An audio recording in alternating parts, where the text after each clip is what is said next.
Okay, we'll call the meeting to order. Welcome, good evening. It is Thursday, May 22nd, 6:30 p.m. This is the Olentangy Local School Board Board of Education regular meeting business session. I'll call the meeting to order. Mr. Kern, please call the roll. Mrs. Dunbar. She is absent. Mrs. Feasel. Here. Mr. King. Here. Mr. White. Here. Mr. O'Brien. Here. Please join me in the Pledge of Allegiance. I pledge allegiance to the flag of the United States of America and to the republic for which it stands, one nation, under God, indivisible, with liberty and justice for all.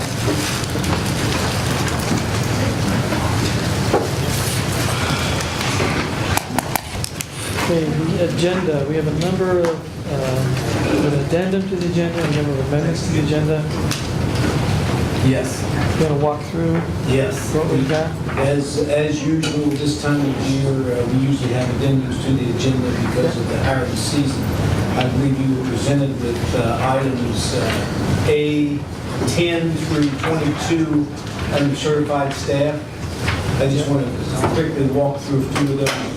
A10, for example, would be part of that replacement staff already for next school year, which I believe we're roughly 60% into. We have approximately 60% of staff that we need for both retirements and enrollment growth. So that's part of that. If they are hired this evening in this addendum, then we do in A11, that's the new teacher academy, which they will attend. I believe there are 3 of those sessions throughout the year for those new teachers. If you look at A15, Nancy Freese, who is the assistant principal at Shanahan, is taking over as the new principal of Liberty Middle School. Also in A16, Jason Bates, who's the interim assistant principal at Olentangy High School. We're approving administrative extended service days to pay him to work in the summer. As you recall, we took him out of the classroom. If you look at item A20 and A14, we had a supplemental spring drama choreographer, director that resigned in the middle of the season. That's A14. So we took action on that resignation. And in A20, we had the individual to finish the year. So we will be hiring that individual in A20. I believe those are the ones that have questions. We're also adding under classified B8 through 11, typical hires. And we're also adding in item D, an out-of-town trip, overnight trip, in the Orange girls basketball going to the University of Louisville team camp. And again, that's at no cost to the school district. So those are the addendums. We also, as you know, you've got a replacement on Exhibit E12, which has to do with the easement over at Indian Springs in regard to the Lutheran Church. And in that exhibit, item R, yes, we need to amend that total of $668.73 to $1,250. Also, item S, where we are approving a contract with Fargo Mechanical for the installation of the chiller, of which we approved, I believe, last board meeting. The amount of $247,000 for installation was a little bit high, so the actual amount is $81,720. That's in item S. And last but not least, the 2 specific items we had for executive session. One has been resolved, the other we have no movement on in regard to land, so therefore there's no need for executive session, so we will eliminate or remove the executive session from the agenda for this evening. And I believe, Gail, that's it, right? Have I missed anything? Okay. I'll accept the motion to approve the agenda as intended and as amended. Right. So moved. A second. Any discussion? Okay, seeing none, please call the roll. Mrs. Feasel. Yes. Mr. King. Yes. Mr. White. Yes. Mr. O'Brien. Yes. Okay. Now that that is behind us, move on to the presentation portion of the agenda, and we have Walnut Creek Elementary Fundraising Program for Nationwide Children's Hospital. Representing Walnut Creek is Michelle Seitz, the principal, Sally Sopko, I don't see Ms. Sopko. She's not here. And Layla, Layla Glass, the student. So thank you, and welcome. thanks. Well, I wanted to start by saying that this is a third grade student, soon to be fourth grade after tomorrow, of mine at Walnut Creek, and she is a very special young lady. I'm Michelle Seitz, the principal of Walnut Creek. The very first time I met her, she shared with me that she had a dream, and that dream was to raise $1,000 for Children's Hospital. And she truly has a desire to change the world, and she definitely has changed Walnut Creek and the lives of lots of children at Children's Hospital. So I'm going to let her share about what she led at Walnut Creek. So this is Layla Glass. Good afternoon. My name is Layla Glass. I am a third grader at Walnut Creek Elementary. 3 years ago, I was diagnosed with Bell's palsy 2 times in 1 year. Bell's palsy is a condition that causes the facial muscles to weaken or become paralyzed. It caused trauma to the 7th cranial nerve and is not permanent. However, the paralysis of one side of my face was so severe that I had to undergo therapy at Children's Hospital. One day when I went to the hospital for my therapy, I noticed a little girl being rushed down the hall. I didn't know what was wrong with her, but it made me think about children with cancer. At that moment, I no longer thought about my condition. I started thinking about other children with cancer that could not be with their family and friends. I wanted to be able to help other children who were sicker than I was. So I thought about raising money for children who have cancer. I started collecting money in my neighborhood by selling lemonade and by asking family members to donate. However, it all came together when I started Walnut Creek Elementary School. The first day that I met Miss Seitz and Mrs. Perry, I asked them if they would help me reach my dream of raising $1,000 for pediatric cancer. They agreed. So during the month of March, we did various activities as a school to raise that money. During the Fiesta Book Fair, we did a battle of the foods, tacos versus nachos. The staff also had a chance to participate by wearing jeans on Wednesdays for $5. During the school carnival, we also put up a donation bucket where families had the chance to contribute. We also had the chance for Change for Children, which was a grade friend level competition. Each student received a box just like this one. Our goal was to bring as many coins possible. We had a week to return the box. Each grade level had a jug in which they collected coins too. At the end of the competition, during the school-wide assembly, a representative from Nationwide Children's Hospital attended, and the amount collected was revealed. Altogether, with the help of students, staff, and Walnut Creek families, we were able to raise $3,108.57. Walnut Creek Elementary School students, families, and staff members helped me to exceed my first goal. So today, I would like to thank each and every one of you for putting Miss Seitz, Mrs. Perry, and the wonderful teachers at Walnut Creek in my life. They have not only welcomed me and my sister into the WCES family, but they have also helped me to reach my goal. Miss Seitz, now I have another challenge for you, for our Walnut Creek family. Do you think we can beat $3,108.57 for next year? As long as we have you in charge of it, yeah. I know we can, and I know we will. Members of the board, thank you for the opportunity to tell you about my story.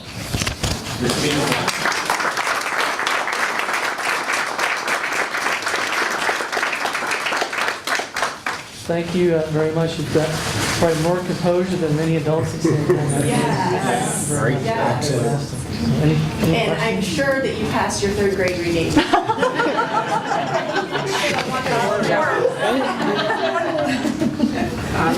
Yes, thank you for spending the evening with us and sharing with what your goal with us. Because I think you're going to be setting a lot more goals and achieving them. Layla, can you tell them, we had the opportunity to have one of the news stations come and interview her. Can you share with them what you told that gentleman about your lifetime goal?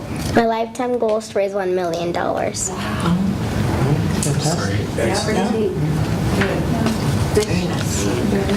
Great Thank you job. very much.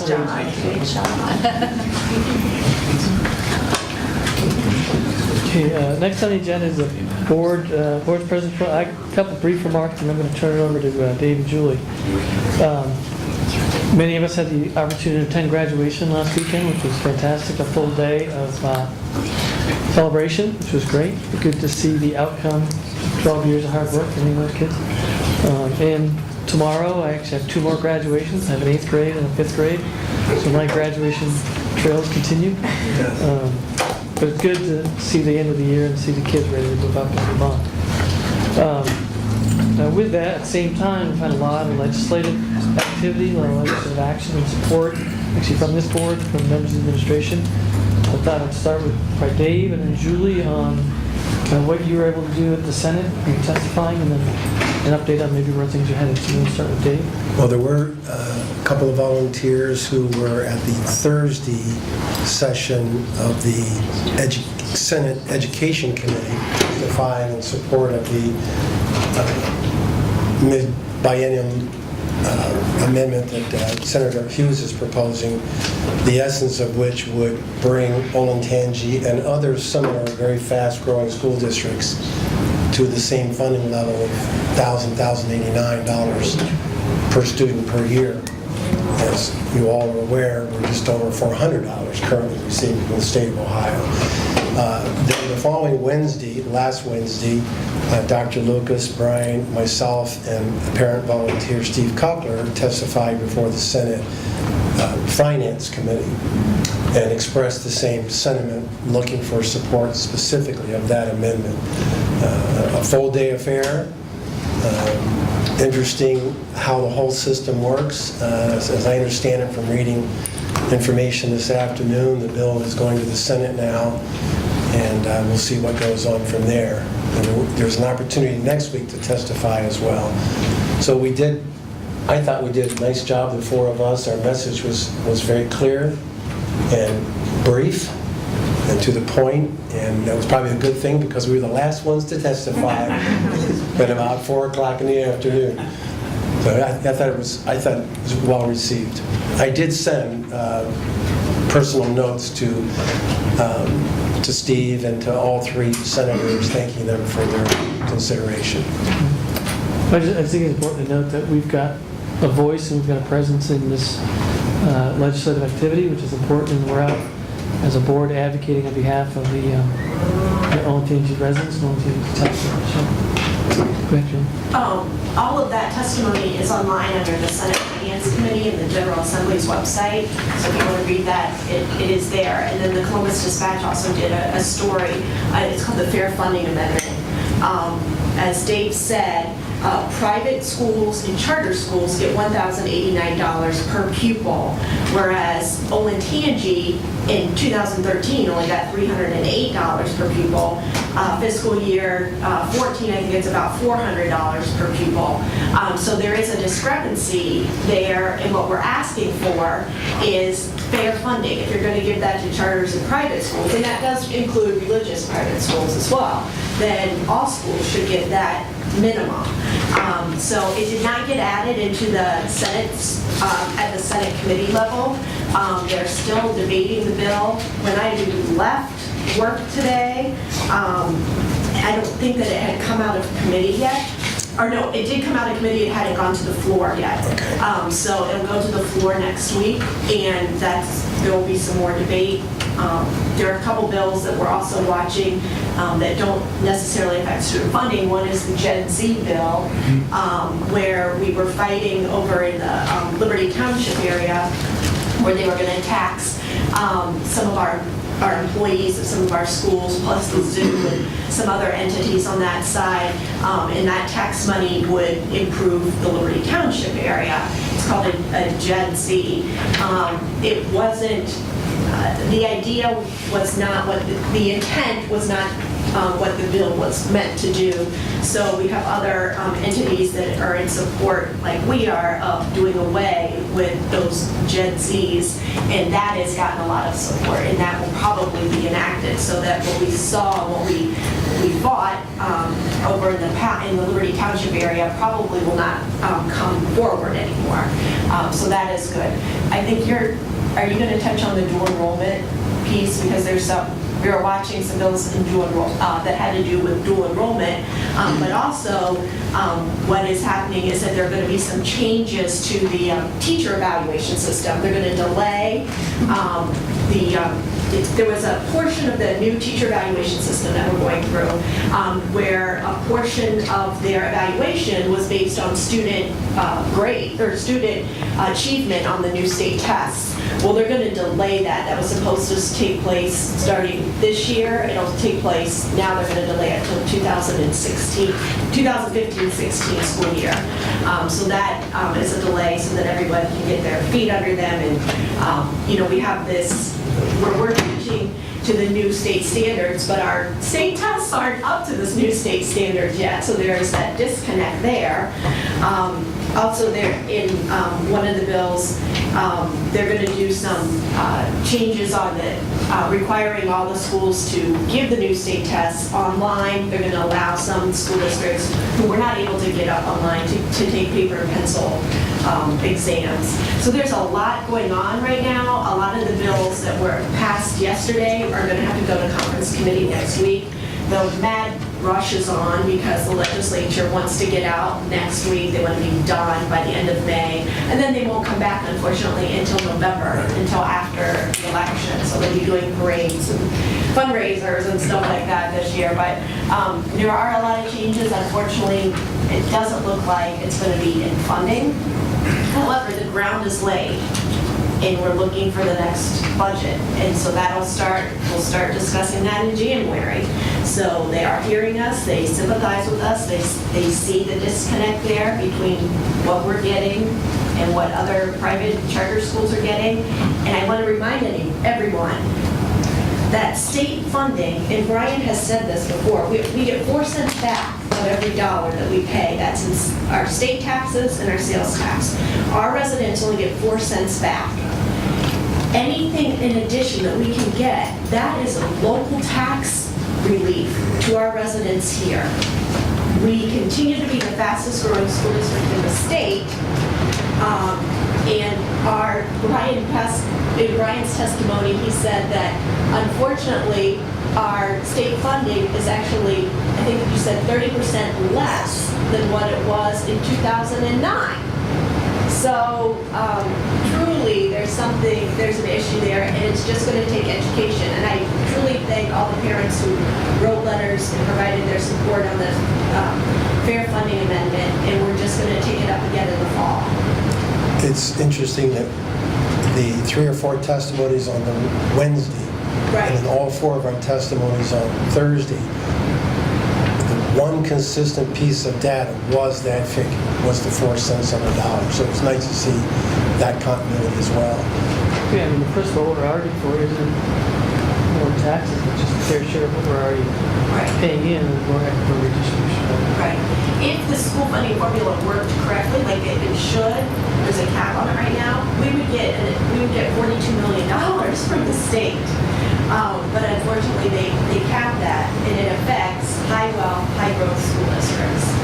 And if I may add, I recently met with Representative Duffy and the Worthington School's superintendent and a long-serving board member over coffee for about an hour and a half recently, and I'm just getting feedback from them. Their perspective, what are they doing, what are they seeing others doing, especially Mike Duffy, what's he seeing happening in the State House from his perspective. So that was also very informative. I will say that Representative Brenner hears us, and he's very responsive.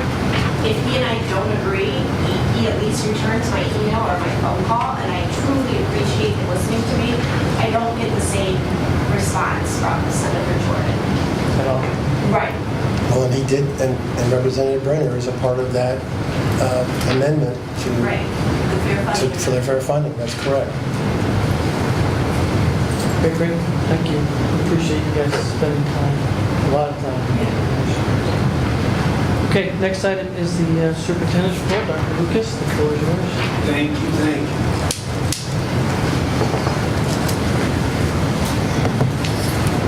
you. Members of Mr. Marsh's class, good to see you back. Hopefully he's not expecting you to stay here for the whole meeting, correct? It's, I'm sure he is, right? We have one day left of the school year, believe it or not. And we, in this PowerPoint, we're going to talk a little bit about some of the highlights, some of the great things that are happening currently. And believe it or not, we started this year August 13th, I believe, or no, August 14th. Next year it's August 13th. And I don't know what type of feedback that you have received or anyone else has received, but what I have received has been extremely positive. Now, granted, given that was at graduation on May 17th, so we had about 1,052 happy people there. But for the most part, from adults, we've heard very positive things. Again, getting right into that graduation, some of the good things, 1,052 graduates. Those of you that were there know that that's one of the best days of the year. It went about as well as it can go. I mean, I think the beauty for us, we were inside and the weather outside wasn't that nice. I hate to say that, so what better way to spend a Saturday? 1,052 grads going across the stage. Just in comparison, we have 1,187 kindergartners coming to us next year and 1,439 first graders. So still, as you can see, we're still not, the moment we get to the point where we're graduating 1,439 and bringing 1,439, that's when we know the growth has basically stopped. Now, the difference between those kindergartners and first graders, of course, is the fact that we have roughly 200 to 250 parents choose to take their kids to an all-day, everyday kindergarten program. So we'll lose them that first kindergarten year, and that's why we really focus more on first graders than what we do on kindergartners, because we do get them back in their first grade year. So again, we're still lagging about what, about 400 or so, a little under 400 behind in regard to that growth, and but we are closing the gap. Scholarships of those graduates to walk through totaled more than $30 million. $30 million. And of course, it absolutely amazed me at the number of students that we had walk through that had National Honor Society, that had magna cum laude, summa cum laude, graduation with honors. I mean, you name it, we had them coming through, and it was quite the honor. And of course, what was it, Julie? Was it last night or the night before? It was the DACC? Tuesday night. Tuesday night, yeah. Center graduation. So we pretty well wrapped it up, and of course we had many, several Olentangy students. I know, for example, I was amazed that the zoo school, we have a lot of Liberty kids attend that. And of course we have the environmental science piece, and we have several students out of the Olentangy schools that go that route. So we're very, very blessed with not only the students that we put through, but obviously the parents that support us in that regard. Approximately 750 staff members enrolled in professional development this summer. We talk about tomorrow's the last day, and there's this old idea out there that everybody shuts down, everybody goes on break. Well, we have 750 staff members enrolled in professional development. We're doing 25 of those right here. And of course, as you know, as we've approved those instructors throughout the year for this upcoming summer, our OPDA courses, and I think you have a few more even tonight to approve. We are having our staff in-house, and we're controlling that professional development. And we not only benefits us in regard to our specific system, but it also benefits us from a finance standpoint, because we're not sending people out to go through the professional development. We're keeping it in-house. So that will begin, well, probably Tuesday, I think, is when some of those courses begin. Other good things, you saw this one. I think you saw this one, and I know it was on last night, the donation for the Intervention Center at Orange High School from NBC4 Make a Difference runner-up, and the fact that we had an anonymous donor, and she's no longer anonymous, May McCorkle, and I'm going to ask Mr. Meyer to come up for just a moment, because we do have Mrs. McCorkle's son here, Bill, and we have a short presentation. So, Mr. Meyer, if you would come forward, please. Thank you. Thank you. First of all, last Thursday they announced the winners, and we were sitting around my computer in my office because they were Skyping the winners. Well, we didn't get the call, so we're a little disappointed last Thursday. Then on Monday, NBC4 Ellie Merritt showed up to the building again as a follow-up story, as they say. So during the follow-up story, she handed me an envelope, and then she said, go ahead and open it. There's a certificate inside. So I opened it and pulled it out and said, we're going to award $10,000 for your project. And obviously, we were so delighted and so thankful. And we were like, how? Who donated it? And she said, on Wednesday, you'll find out Wednesday on the 5 o'clock hour. And couldn't wait till Wednesday. So watched the news clip, and just unbelievable story, and really just May is an inspiration to us all, and she's the type of person that just makes us all just better people. So we definitely want to thank her and her family, and tonight Bill's here. Bill McCorkle, if you can come up. We want to present you with a couple of things.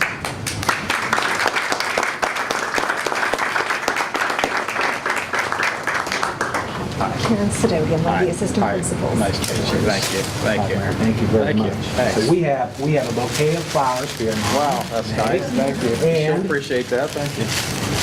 Today love that. we went out and we had our art teachers do an etching matted frame of our school, and then we had this made. It says, "Thank you, May McCorkle, honorary pioneer." That's really nice. Thank you. Thank you.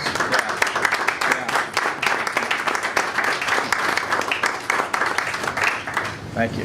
Thank you. Hold this. Yeah, that'd be okay. All right, thanks. Okay. Is this the mic? This is it. Wow. Okay. Thank you, by the way. Hey, thank you. Nice to meet Thank you. Nice to meet you. Did Layla leave? Okay. Okay, I was going to have to read this myself then. Okay. All right. This is a note from my mom, and basically we're shy people.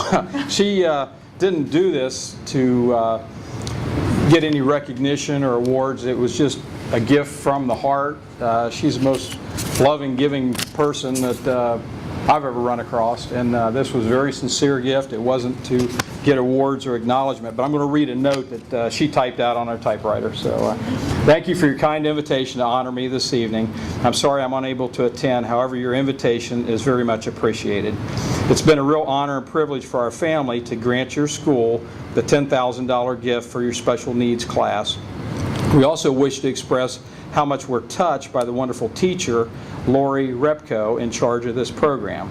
We wish the best education possible for all the children. And another shy one here in the room is my wife. She's sitting back here. Raise your hand, Roxanne. I want to introduce my wife. She was actually going to sit in the car, and I said, no, you got to come in. So, I don't know if you know or not, but we own Little Bear Golf Club. And I developed that area, and Little Bear is probably geographically, as a crow flies, maybe a mile from Orange High School. Yeah. So it's close to us geographically, but it's close to us in other ways too. We have 2 grandchildren, one in Oak Creek Elementary, another one will start next year in Oak Creek, and then we've got a little girl, and it'll be a couple years, and then she'll go through the system too. So it was very emotional for us to see the response from your school, but also the other schools too, and that really touched my mom. And I think when you had the feeling that you didn't win, and then a week later to find out that it was maybe even a little bit more special. But I think Mom would probably enjoy next year. This will probably be when you get the computers for the class, that she would enjoy maybe an invitation to go out to the class, and I think she would do that. So. Thank you very much for having us here, and we're loyal supporters of the school district, and thank you very much. That's all I'm saying. She's very appreciative of this. She'll love the plaque, so she really will. Thank you very much. Thank you.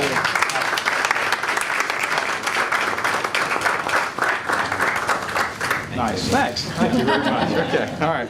Thank you. Thanks. Okay. And again, if you didn't get the chance to see the interview, you have to see that. Just such a kind person that, as they say, paying it forward. So we're extremely appreciative of the McCorkle family. Highlights for this year, very quickly, U.S. News and World Report. I think we went over this maybe last meeting, maybe 2 meetings ago, but as we think back quickly over what's happened over this course of the 2013-14 school year, as you can see, Liberty was number 1, Olentangy number 2, Orange number 4, and just so Todd doesn't get mad at me because he's right back there still, I want to make sure we got Washington Post because we did get the notice from him first about Orange was top on the Washington Post at number 6, Liberty number 8, and Olentangy number 15. We have no competition, by the way, in between the high schools, just in case you wondered. But we're extremely proud of all of our high schools. But again, I want to emphasize the fact that these awards are really a true reflection of the journey that we have from pre-K all the way through. We have a tremendous staff that just works their tail off, and that's what gets us to where we are in regard to these awards. Other highlights, and Julie already talked about this. This testimony, by the way, is somewhat of an ongoing thing. Whether we're at the Senate Education Committee, whether we're at the Senate Finance Committee, whether we're at the House Education Committee, that's something that takes place and goes on throughout the year and every year, and I would encourage anyone here or anyone listening to go down to talk about our cause, because we are very well received, because people know and understand that at the end of the day, 4 cents on the dollar is just not acceptable. It's not fair. And we by no means are saying we want all the individuals that are poor, we want all their money. We're not saying that by any means. We're just saying, look, make it a fair and equitable system. So we're still working. We kind of had an idea or a feeling that what we were doing right now would not get placed in the MBR. What we did want to accomplish, though, was the fact that in both the House and in the Senate, that they knew and understand Olentangy's plight. And again, I think as we talked about our last budget, it was the first time the governor or a governor actually knew how to pronounce Olentangy instead of saying Olentangy. So we're moving forward. We're not going to drop the ball. We're not going to stop. Again, we're very appreciative of Representative Brenner, and I agree with Julie 100%. Senator Jordan has to get on board. That's just plain and simple. Because Senator Hughes right now is carrying a load for Delaware County in regard to the school funding piece. And that shouldn't happen. And we talk about tax breaks and we talk about tax relief. This is true tax relief. This $1,089 from $432, that's true tax relief. That's the ability to stay off the ballot a lot longer than what you normally would. So we're going to continue to pound the drums. We're going to continue to keep our people working in regard to that, because again, at the end of the day, it's an issue of fairness in this school system. Not only in the school system, but in the county. I mean, it's beneficial to Delaware City.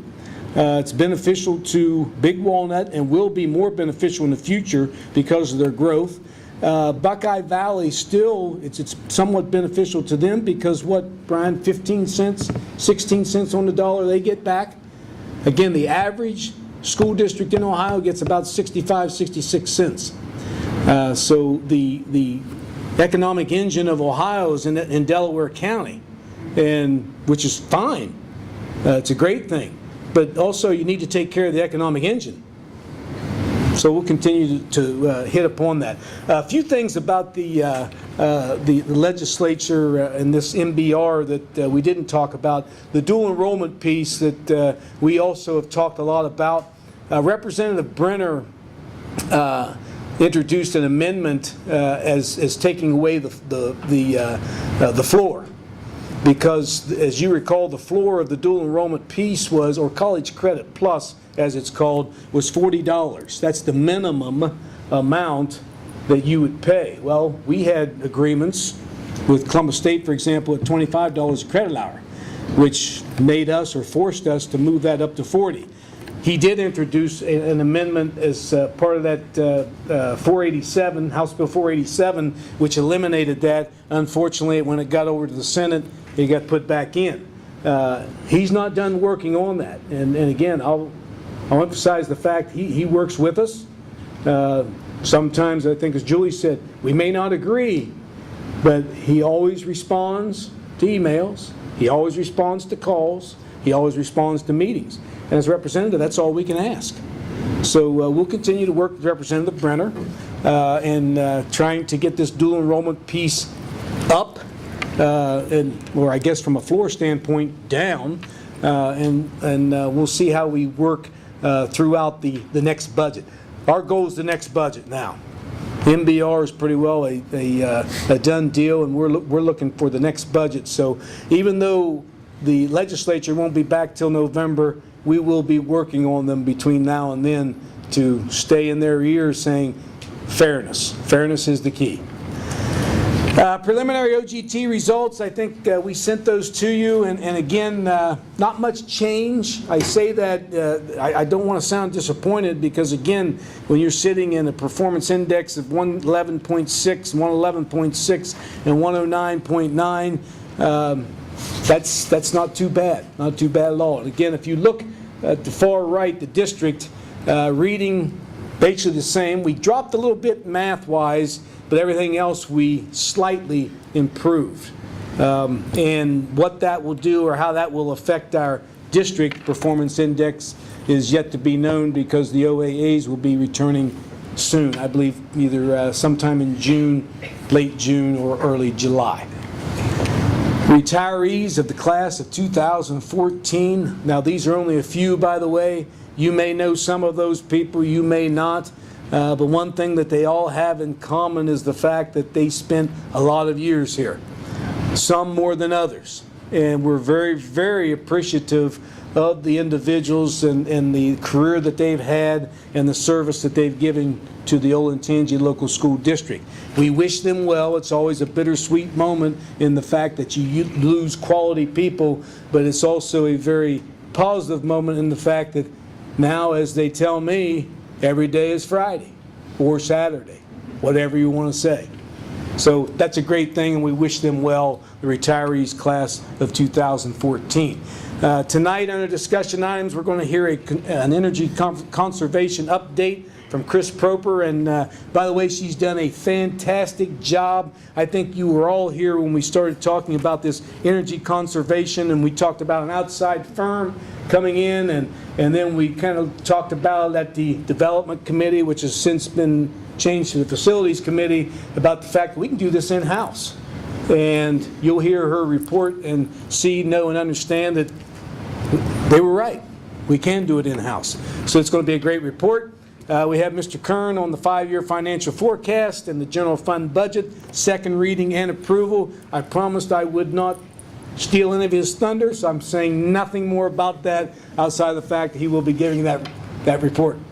Board policy updates, we have the first readings. Again, as you recall, way back when, we had to totally redo the policies. Now we're in the process of updating, revising every 6 months or so. So we're going to have a first reading on those board policy updates. Also, we are having the lease agreement latched key program with the Y. Background checks provided, by the way. Every one of our elementary schools have a latchkey program, and we're doing that again this year. They do a fantastic job. They are a great partner with the Olentangy local schools. We have athletic training and coaching contracts. Actually, athletic training, the coaching contract part would be the strength conditioning, nutrition. One, as you recall, what we've done is Ohio Health. The other is through Ohio State. And I believe it's been a very positive year in that regard.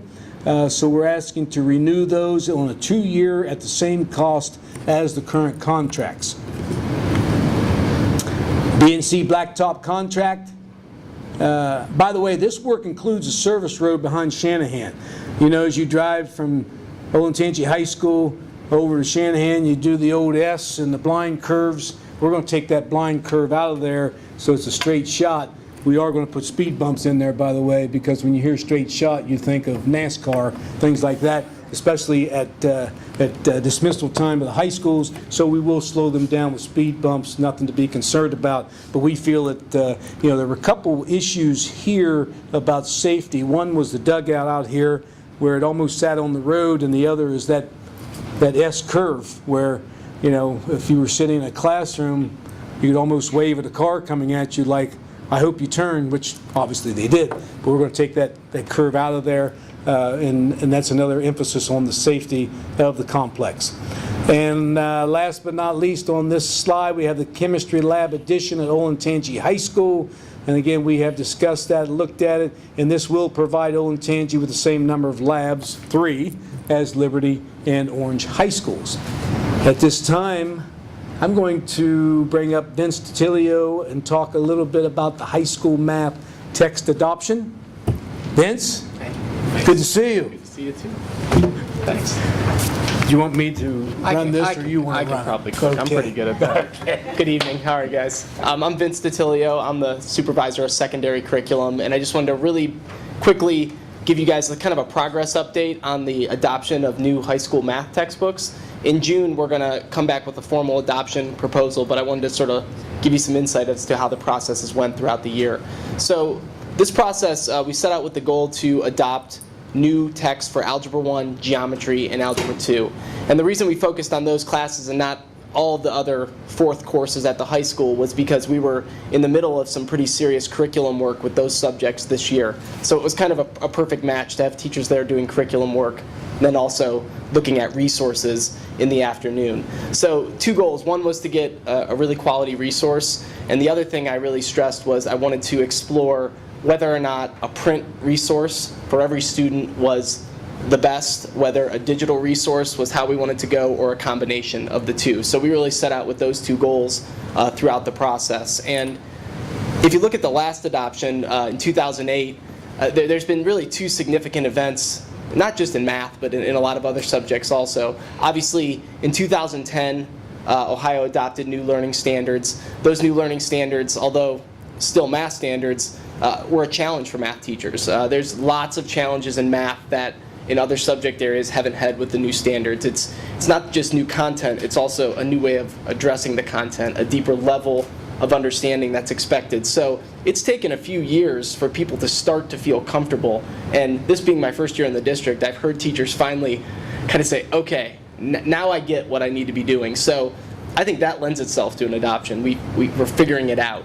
And I understand that they kind of had the option last year to adopt, and they said, we're not ready yet. So this year I heard we're ready.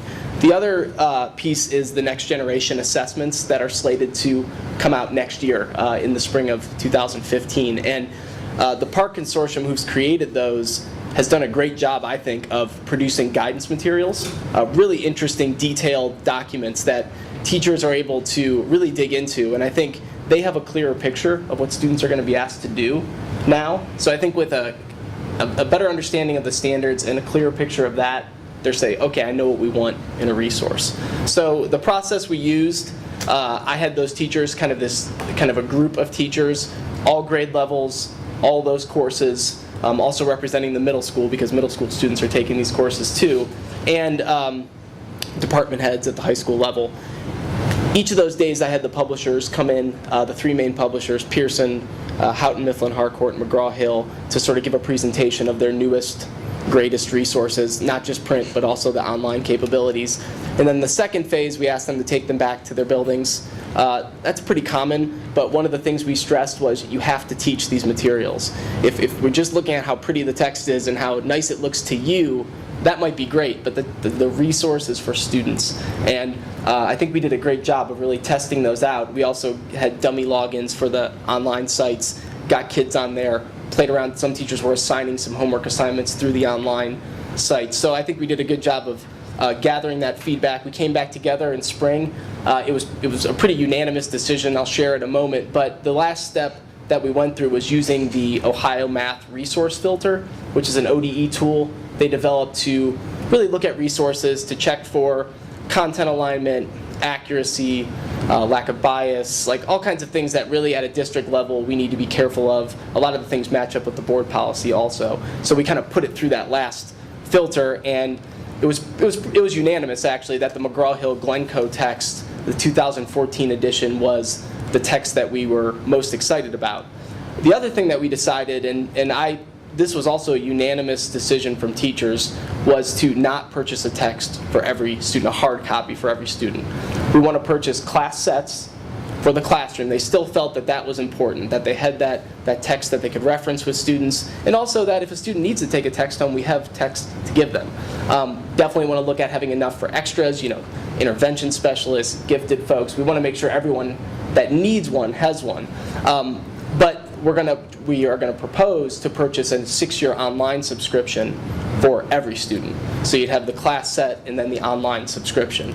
And the text features, the print, really, I feel like a lot of the publishers are on the same level now. They're all getting aligned to the standards. They're aligning to both the standards and the mathematical practices. They liked that in McGraw-Hill, but it was really the online features. 3 or 4 years ago, even, when you bought a text, it was just a PDF of the textbook online. That is totally different. I was kind of floored. Like, it really is getting better.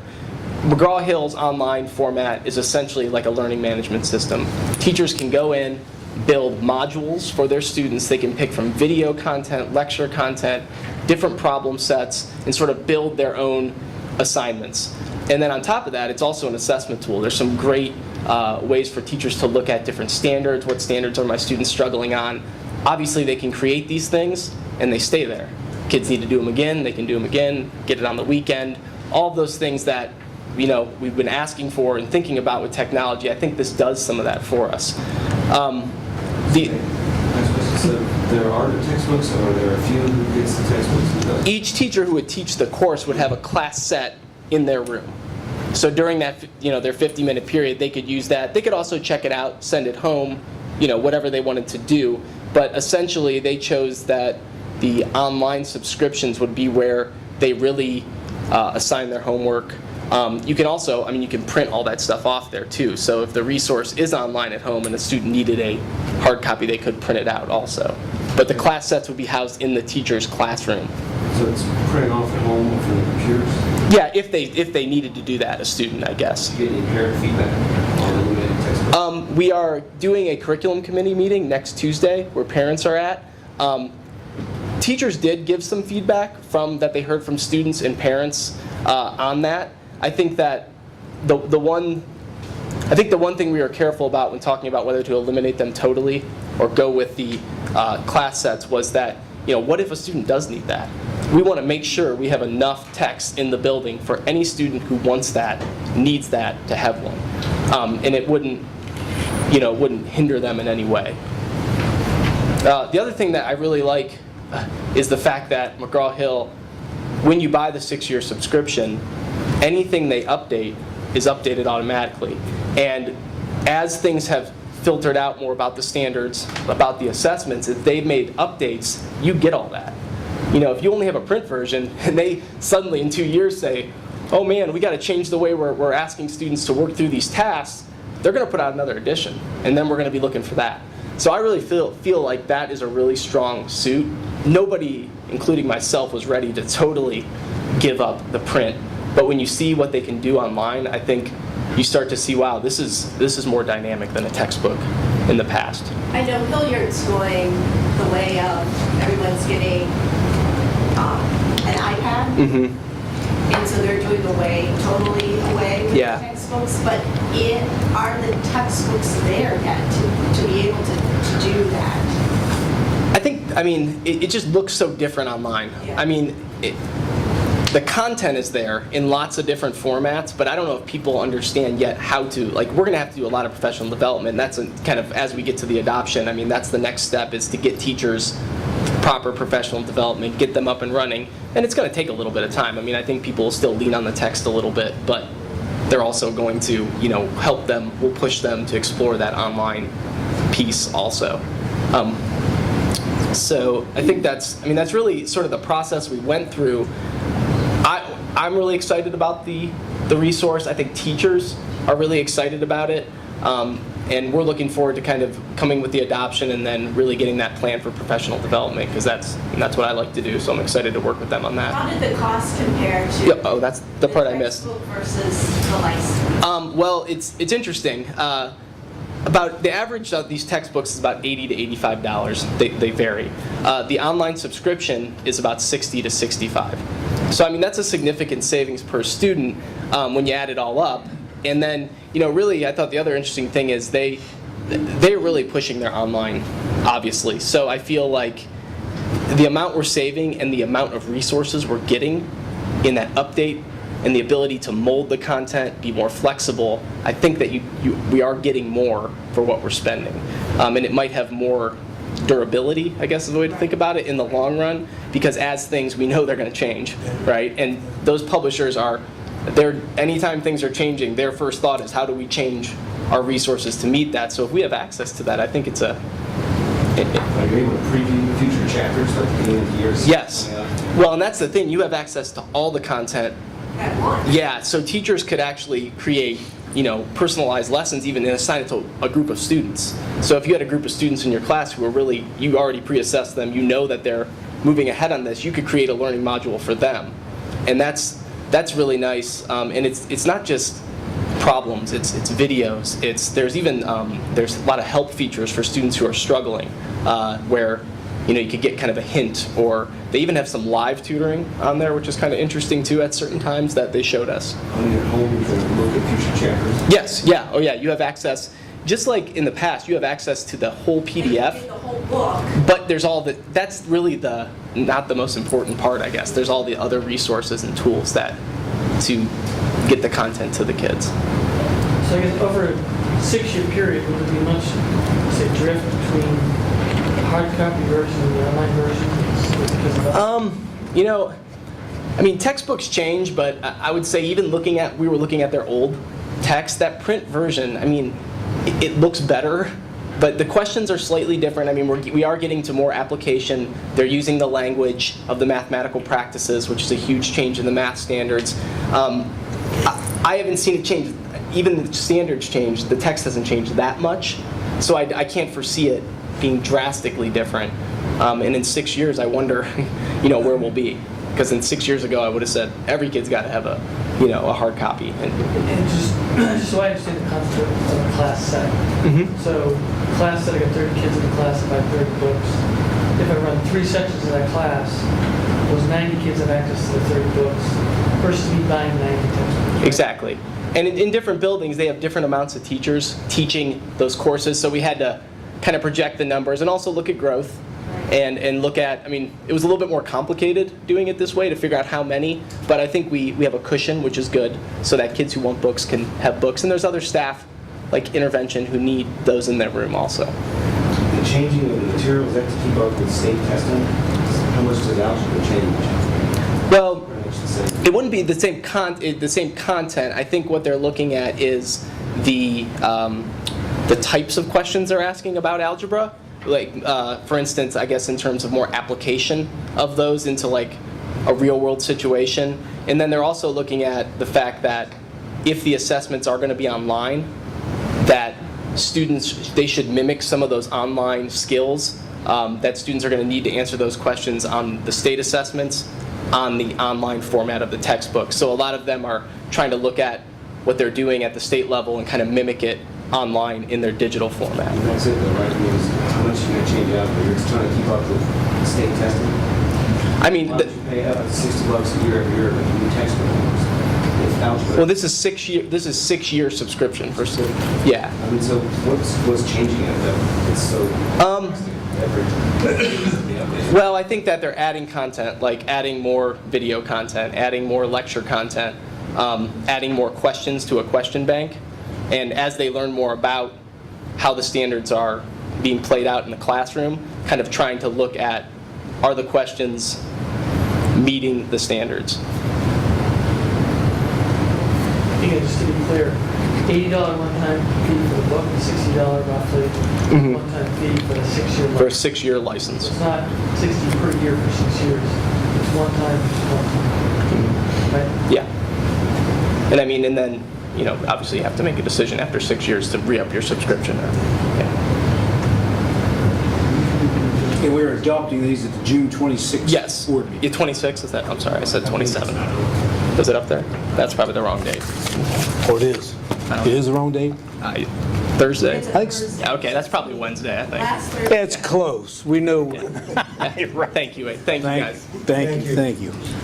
I have to say that I know Mr. Rafe, Mr. Fetty's very, very proud and excited about their new curriculum people, and as you can see, Vince does a great job. Anthony, I think we've had Anthony up here also at the elementary level, Anthony Elkins, and Jeanette Kinney, of course, has been, and Melanie Andrus. So you're very pleased with that crew, right? Yes, sir. Yes, absolutely. Next, we have school lunch prices. We're talking about that in our agenda, and I have Mr. Gordon with us. He has one slide to go over in regard to the increase of the school lunch prices. So, Mr. Gordon?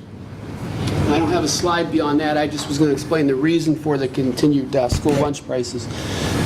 We did not raise school lunch prices last year. Previously, 2 years ago, we raised school lunch prices. At that time, we had Pam Riley, our food service supervisor, come in and speak to that. And I'll just give a short recap of what she spoke about at that time. And that is any school getting federal subsidies for lunch programs, the federal government is requiring that we either are at the same price for our school lunches as we receive in federal subsidies, or we are incrementally moving towards that. The number this year is $2.93. So you can see that we're not at that rate yet, but they give caps each year to move up so that you aren't giving a large lunch increase at one time. The formula is a weighted formula that's difficult to understand. I don't want to begin to try to explain it, but it takes into account our elementary lunches, middle school lunches, and high school lunches, and takes that average, and then you need to move that average up towards as close as you can get to that $2.93. The reason for that rule that they've established is they do not want lunch programs living off of the subsidies that they're giving for free and reduced lunches. So that $2.93 that they give for free lunches, they don't want programs just using that money to sustain themselves and provide lower cost lunches to students that are paying the full price. So that's the reason why they have that weighted average.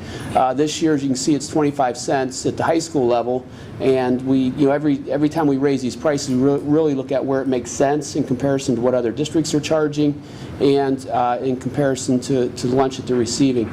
With the new state guidelines and federal guidelines, we actually have been increasing last year and going forward even more so lunch portions at the high school level. So this change to $2.75 is in comparison to other districts. It's in line, as well as they're now getting more portions than they would have received previously. So it made sense to do that. I will say, unfortunately, we're going to be back here next year looking at probably elementary lunch price changes, again, based on that subsidy. One thing that's difficult with this change in this federal guideline is that the 293 is a moving target. So they adjust that for inflation yearly. So this year it's 293, but next year it'll be another number a little bit higher. So as we incrementally move towards that, we're gaining ground, but we're quite a ways away from reaching where we're even with that and cannot raise. But they, again, will continue to move that. So I'm not sure where the end of that is, but right now we're just following the guidelines, and we are still compared to other districts, still in good shape there as far as charging right about the middle of where they're at. Yes?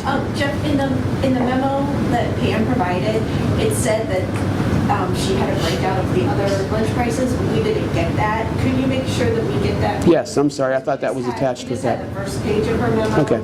And then we didn't get the second page, so we can see the district comparison. Yeah, we're not the highest, we're not the lowest. We're somewhere in between there.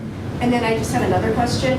I know at the Career Center, unfortunately, the general fund has to supplement the cafeteria because it doesn't make enough money to cover costs. Right. So how are we doing here? Here we have a carryover that I believe it's about $2 million. It's about $2 million. I will caution, while we're not supposed to live off of that carryover, continue to have that. We're reaching a point similar to what we spoke about in December with the rest of the district and equipment and things. We're at the point where we're starting to spend a couple $100,000 a year on equipment replacements. I saw in there. And changes. So that's starting to turn the other direction. We're starting to bring that down, as well as the snow days this year. They don't help with, because we're still paying food service employees their salaries as the rest of the district does, but in the case with food service being self-sustaining, we're paying the salaries, but we are not bringing any income for those days. So that also this year will eat into some of that carryover, have less of a carryover. And I have one more question. Have we seen a decrease in the number of children that are participating in our lunch program, do you know? No. Some school districts have complained that because of the new federal nutrition guidelines, that they're seeing a decrease in student participation. We have not seen any kind of significant decrease. It goes up and down year to year, grades, high school, elementary, it fluctuates, but we're still within that same range and haven't seen a huge change. And Pam and her staff have done a nice job of having the kids try out different things and try to present in a way that makes it attractive to them and still meet the new guidelines. So. If we didn't take federal funding, what would the price of the lunches be? We bring it along. Well, if we didn't take federal funding, I'm not sure we'd have to subsidize, or we would probably need to subsidize other tied in just to receiving federal funding for the lunches, or is it tied in receiving federal funding in general that we have to? For the lunches specifically. Just the lunches specifically? Yeah. And I don't know the answer to your question what it would be because we've not explored that avenue. What do we get a year, in subsidies? I don't know offhand. I'll follow up with you. Yeah. And it depends on the number of students who qualify. Right. Yeah, for the free and the reduced, and as well as the commodity subsidies. And PM creates a monthly profit and loss that we share with the district. So Brian has all of that information as well. And if you need any more, I can get that from PM. But okay. Thank you. Thank you, Jeff. I think we have one more slide, and that's the important dates coming up. We have our board retreat on Tuesday, June 17th, 6:30, Columbus State Community College. As you recall, the executive directors of the committees, I believe we have 3 that have already confirmed that they will be there. So that's going to be a very, very good night, very important night, so we hope to see you all there. Board business session is Thursday, June 26th, and the board business session will be the very next week because, as you recall, the July 10th date is somewhat of the magic date. That's the last date that you can allow to leave. So we try to get as close to that date as possible. So we will be meeting Wednesday, July 2nd on our board business session. So at this time, I will entertain any questions from the board. Hearing none, thank you.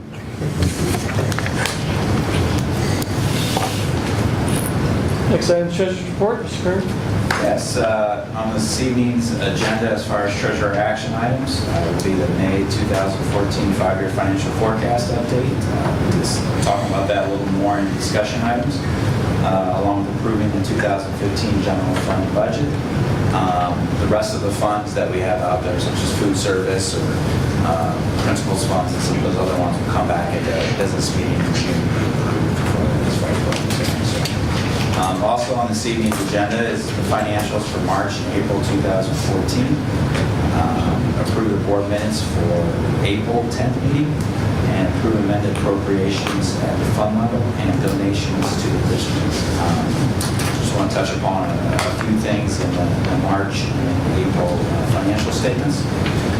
If you look at Exhibit A.3, page 3, as we normally do, we talk about the general fund. I know we do have those anomalies where our budget's lays on the inside. And just the continual thing, and you probably heard this when I gave the update, the five-year forecast, we implement some of these variances that we see. We implement the five-year forecast when it comes to the May revision. As of March, their real estate taxes came in at $846,000 over what we estimated, which is a good thing.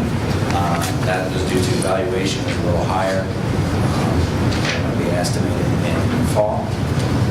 Unrestricted grants and aid, which is our state foundation.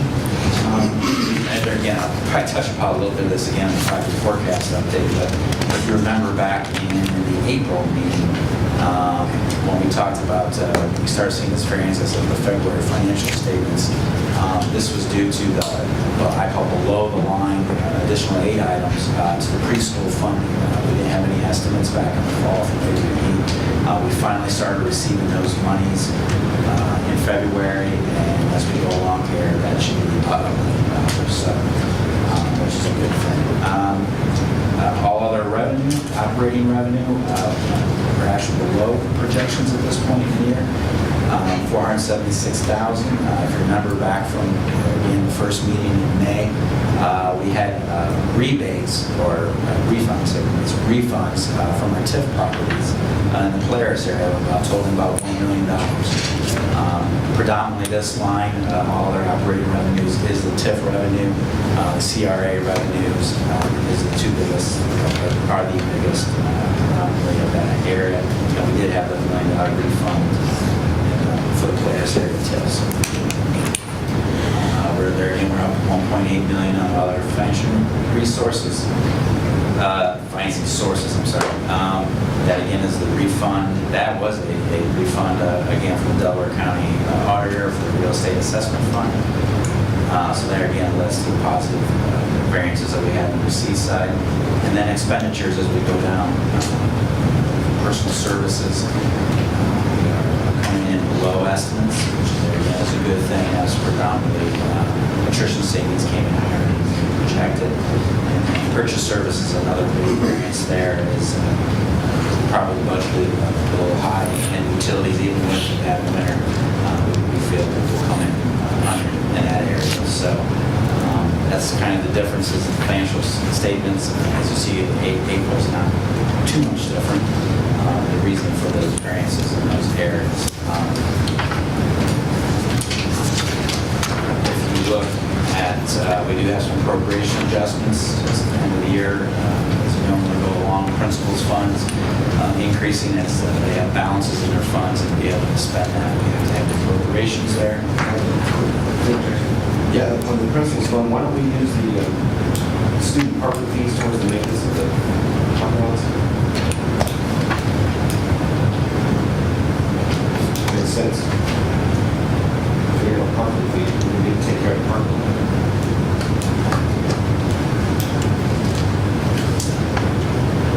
Any other questions? And we've covered that every year. I've never had an answer. That's why it's back. Ask the answer.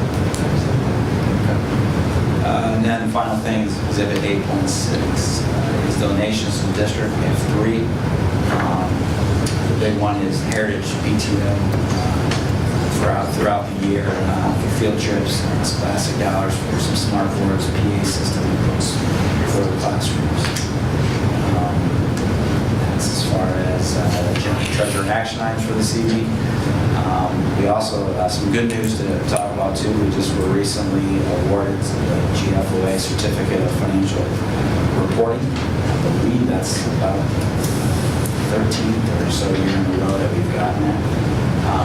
And the nice thing is we only had one comment, or two comments I think this time to address as far as our CAFR is concerned. So that is always good news. And Dr. Lucas did steal my thunder a little bit. I was going to talk about testifying there at the Senate there, which was a first for me, but really eye-opening as part of the process. And as he says, I think we opened their eyes and hopefully they're listening on the disparities that we have out there. We can talk about the 4 cents that we get back. I made sure I brought up, I didn't name any names, of course, but the districts that are almost getting $3 back for every dollar the residents pay in taxes. So I mentioned that. I saw their eyes really kind of do that type of thing. So hopefully it's in the back of their mind, and we'll continue to have that dialogue with representatives, and we'll see it next time about this year. Binding budget in the final phase there. So, any other questions? Turn to the minutes. We talked about some minutes 2 meetings ago, and we should they're amended to Mr. White's satisfaction. Yes. Yes. Gave him a copy. We also had two, if you notice in the April minutes, we had the same similar situation. I made sure I had to take a peek there on April 10th, where he made a motion to die for lack of a second. So, in April 10th. So. Could I add one thing in regard to the parking fees? They bring in, first of all, the fees will cover the cost of paving the parking lot. But we touch it. And secondly, most of the fees, some fees at high school are paid for the security person that brings the individual in and out from a safety standpoint. So we figured safety had a higher priority than taking that money to pay the parking lot. And again, we've debated that, and That's the first I've heard. I thank you though for mentioning it. All you have to do is call me, I'll bring you up to date. Or ask the question of the board meeting. You can do that too, and I'll answer that. any other questions of Mr. Furr? Move on to discussion items. First discussion item A, energy conservation update. I'm sorry. There's no public. It was not. Oh, I'm sorry. Jump right over. Yeah. Oh, there is no items for public participation, but I didn't want you to Thank you. skip over it. We are now in discussion items. Item A, energy conservation. Jeff Wood and Chris Hopper.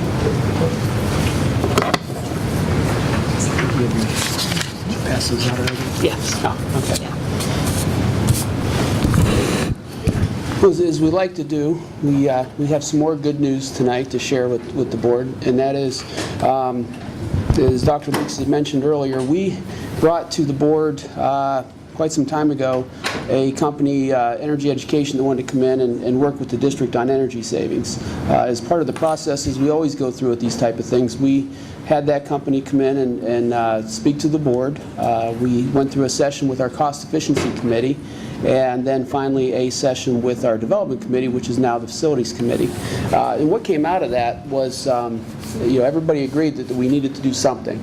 And at the development committee level or facilities committee level, the discussion was, why can't we do this ourselves? Why would we bring somebody in that is going to take half of our savings and keep that over a 10-year period? And the pushback we got from the development committee was, look, you've got expertise here. We have people that work in this area. Why can't we help you and give you the knowledge to do these things and save the district money? So after a period of time and kind of going back and forth on how to approach it, and realizing that each day that we didn't start some kind of program, we were leaving dollars on the table, we decided to go ahead and move forward in-house. And as it turned out, and fortunate that I've had for several years now, somebody in my office I thought was perfect for that, who's been very aggressive at some other initiatives we've started in the district. So we asked Chris to come aboard for a one-year trial to start out and see how we can do with these savings. Are they really out there? Can we really achieve these energy savings that we're being told are there? And we knew with our growth, we've grown so quick, that there were a lot of things that we're just now, as things have slowed down, trying to catch up on. And one of them is our energy savings, our controls, and how we're managing our buildings. So the opportunity was perfect timing. And to the credit of the Facilities Committee, and particularly one member there, Ron Thomas, who does this for a living, they put their money where their mouth was, and he's the one that said, we can help you do this. And he has donated several man-hours as a committee member, as well as some of his staff, to come in and work with Chris and our HVAC people in providing some training and some things to look at. So I wanted to make sure I mentioned again, and every time I get up here, it seems like I'm always coming back to that Facilities Committee, because they're so valuable to what we do in saving money. So they were really a big help with getting this started. And through the process, and I'm certain we'll continue to do that. We've been very fortunate to take that information, get it, and hit the ground running once we were able to get the program going. We didn't start until last October, I think, is when Chris really got to working on the program full-time.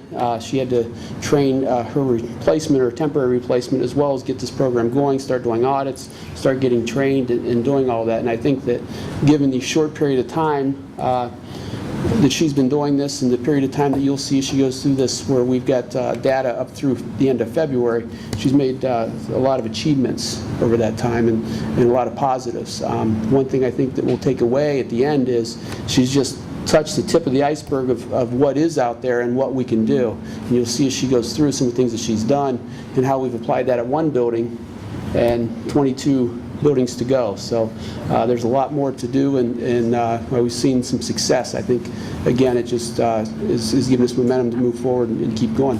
With that, I'll turn it over to Chris. Thank you.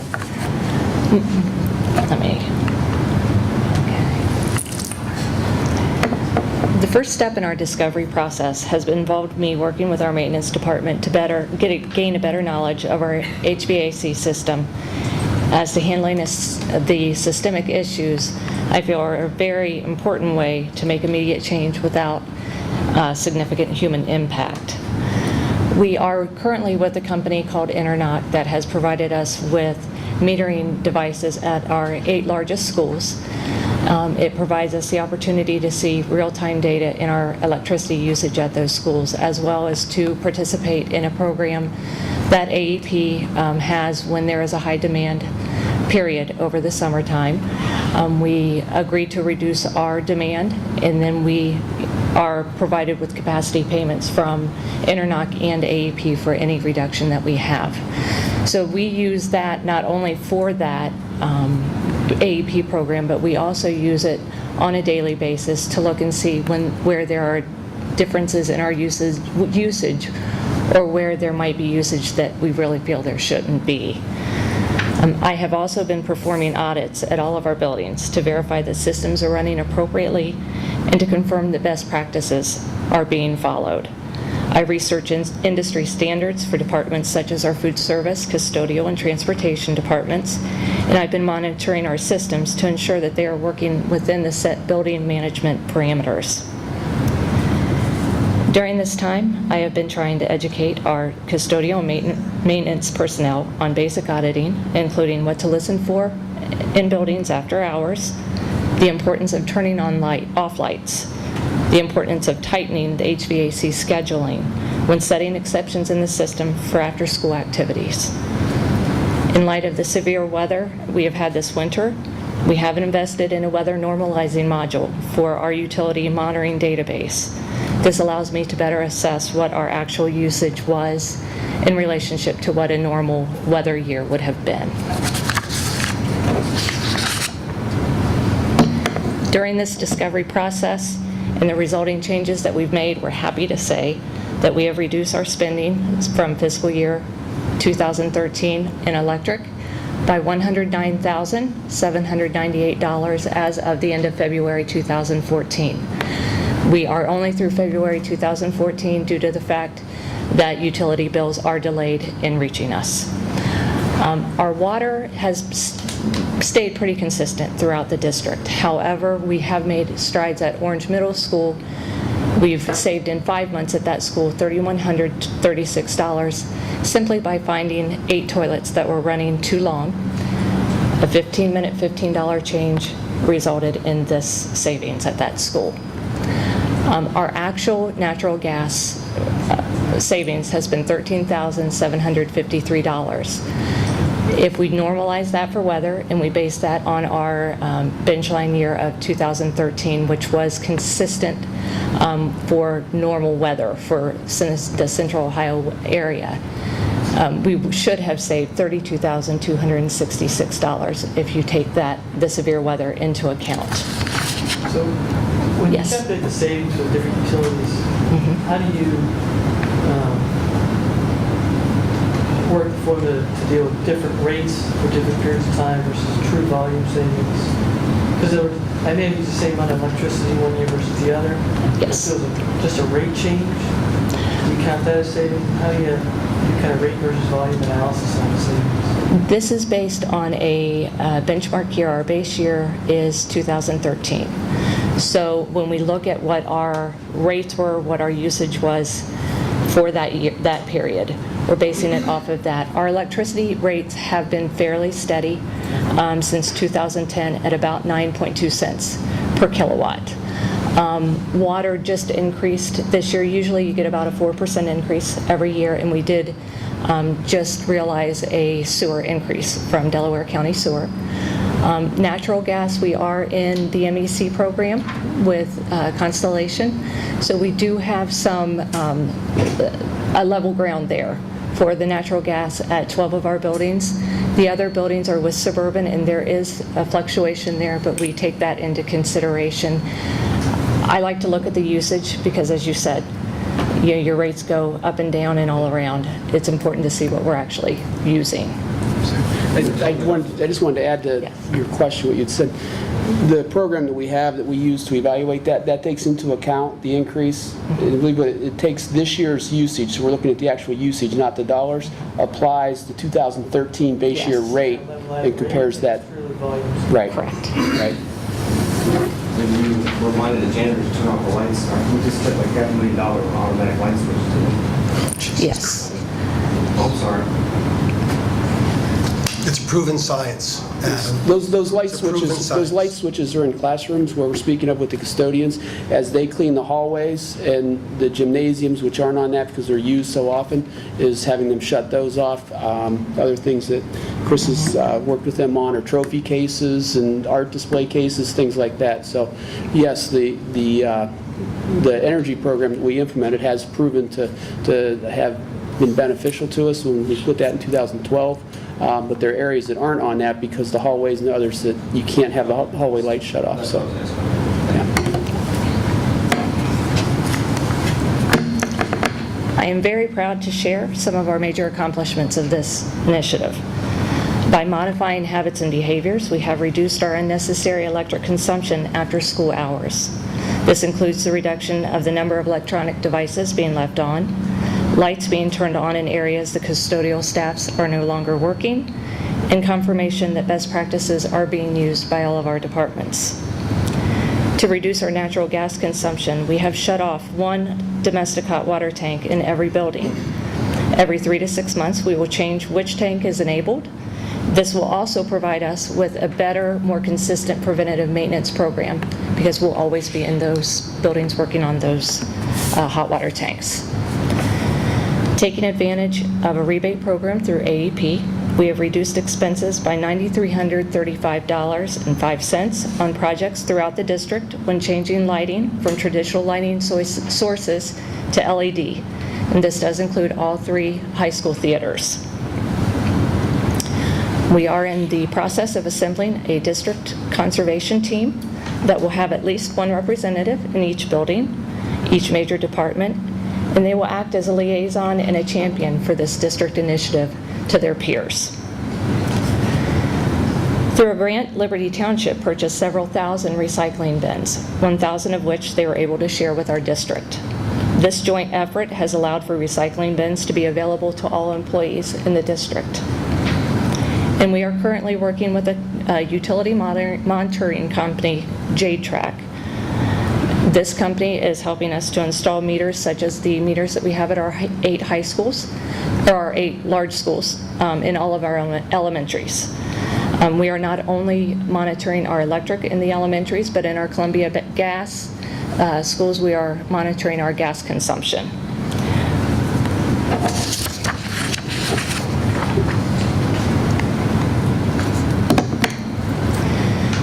Based on an evaluation of our utility bills, we realized Orange High School had the highest consumption of all of our buildings, which drove me to make Orange High School my first priority when I took on this initiative. In the 5 months that we have our electric data for that school, since the beginning of the initiative, we have reduced our invoices for electricity from an average of $26,263 a month to $21,810. This has been achieved by evaluating and better controlling energy use, including lighting, heating and cooling, and unnecessary electronic equipment. As you can see, we are making a significant difference in the usage at this school. And although we focused on Orange High School, we have addressed many areas in many buildings, and moving forward feel confident that we'll be able to achieve the same results in our other buildings. A minute Yes. on Orange. A little surprised, probably one of our newer buildings. Certainly those are the high schools, but yet kind of one of the least efficient.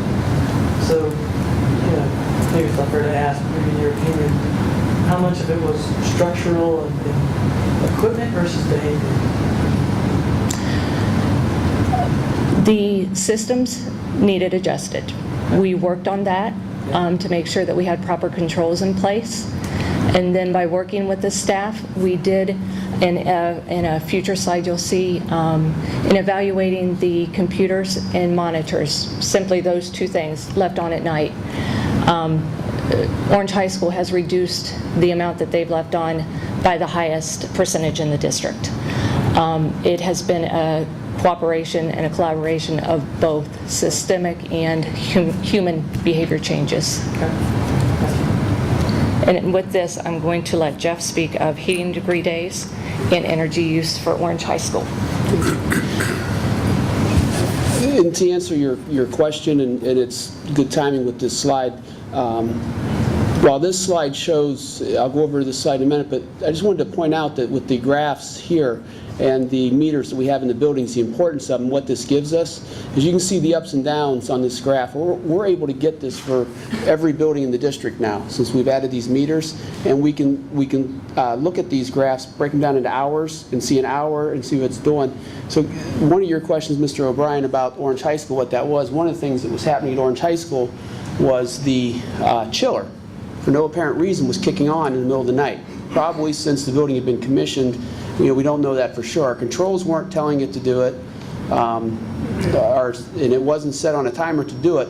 It was a combination of 2 or 3 different controls that were doing different things, and the reaction to that was to kick that on. Well, nobody was there in the middle of the night to know that that was happening and burning energy. It's one of those things when you don't have somebody monitoring these things like we haven't had, that goes by for a period of time and it's a lot of extra usage. So by getting this graph and how we discovered it was the ENERNOC program Chris spoke of. You do a test in the summer with that program to see what you can bring your building usage down to. So if they have a high cooling day or a high heating day where they have excessive electric usage, they send out calls and ask you to cut back your usage as much as possible.